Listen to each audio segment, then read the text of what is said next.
Wapendwa katika Bwana, leo nataka tuangalie picha hii inavyoonyesha jinsi mwili wa mwanadamu unavyooza baada ya kufa.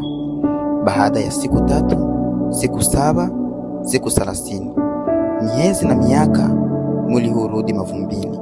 Lakini swali kubwa si mwili, swali ni roho yako itaenda wapi? Kichwa cha neno letu la siku ya leo kinasema maisha chini ya ardhi. Je, roho yako iko tayari? Maisha chini ya ardhi. Tukisoma katika kitabu cha Waebrania 9:27 inasema, na kama vile watu wanavyowekewa kufa mara moja, na baada ya kufa hukumu. Ndugu zangu, kila mmoja wetu ana siku ambayo ataondoka duniani. Hakuna anayejua ni lini. Baada ya kifo hakuna nafasi ya kutubu tena. Baada ya kifo ni hukumu. Ndugu zangu, huu mwili ambao tunaovaa ni wa bure. Mwili hurudi mavumbini. Tukisoma katika kitabu cha Mwanzo 3:19 inasema, kwa maana mavumbini wewe, nawe mavumbini utarudi.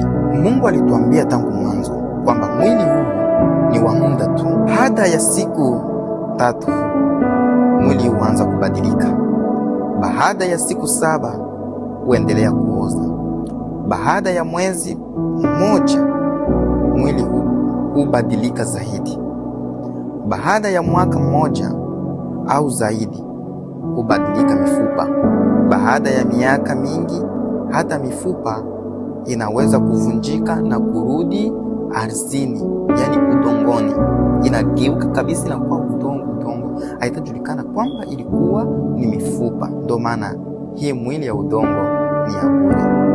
Tenda mema tu, ende zako. Lakini Biblia inasema mwili inarudi mavumbini. Haijasema roho inakufa. Roho hurudi kwa Mungu. Tukisoma katika kitabu cha Mhubiri 12:7, nayo mavumbi huirudia nchi kama yalivyokuwa, nayo roho humrudia Mungu aliyetoa. Mwili inabaki kaburini, lakini roho inaenda mbele za Mungu. Hapo ndipo maisha ya milele huanza. Yesu ndiye ushindi dhidi ya mauti. Yohana 11:25-26 inasema, mimi ndimi huo ufufuo na uzima. Yeye aniaminiaye mimi, ajapokufa atakuwa anaishi. Kwa wale wanaomwamini Yesu, kifo si mwisho, bali ni mwanzo wa uzima wa milele. Ndugu yangu, tubu kabla hajachelewa. Tukisoma katika kitabu cha Marko 1:15 inasema, tubuni na kuiamini Injili. Usiseme nitatubu kesho, kwa maana hakuna anayejua kama ataiona kesho.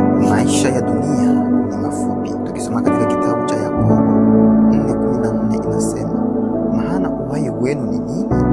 Swali hilo. Maana ni ukungu uonekanao kwa kitambo kisha kutoweka. Leo una nguvu, kesho huenda usiwepo. Leo una afya, kesho huenda ukawa kaburini. Hivyo tumtafute Mungu wakati bado tuna nafasi. Picha hii inatuonyesha mwisho wa mwili, lakini Biblia inatuonyesha mwisho wa roho. Mwili unarudi mavumbini, roho inakwenda mbele za Mungu. Yesu ndiye njia pekee ya uzima wa milele.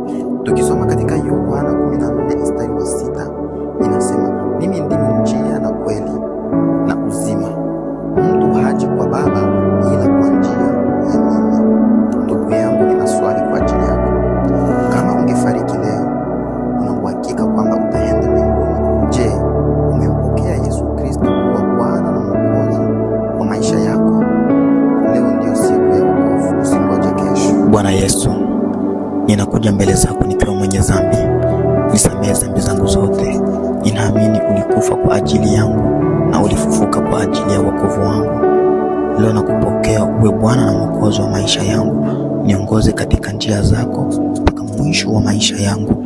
Ni katika jina lako Yesu ninasema, amina. Ujumbe mkubwa wa mahubiri haya ni kwamba mwili una mwisho, lakini roho inaishi milele. Hivyo kila mtu anapaswa kumwamini Kristo na kuwa tayari kukutana na Mungu.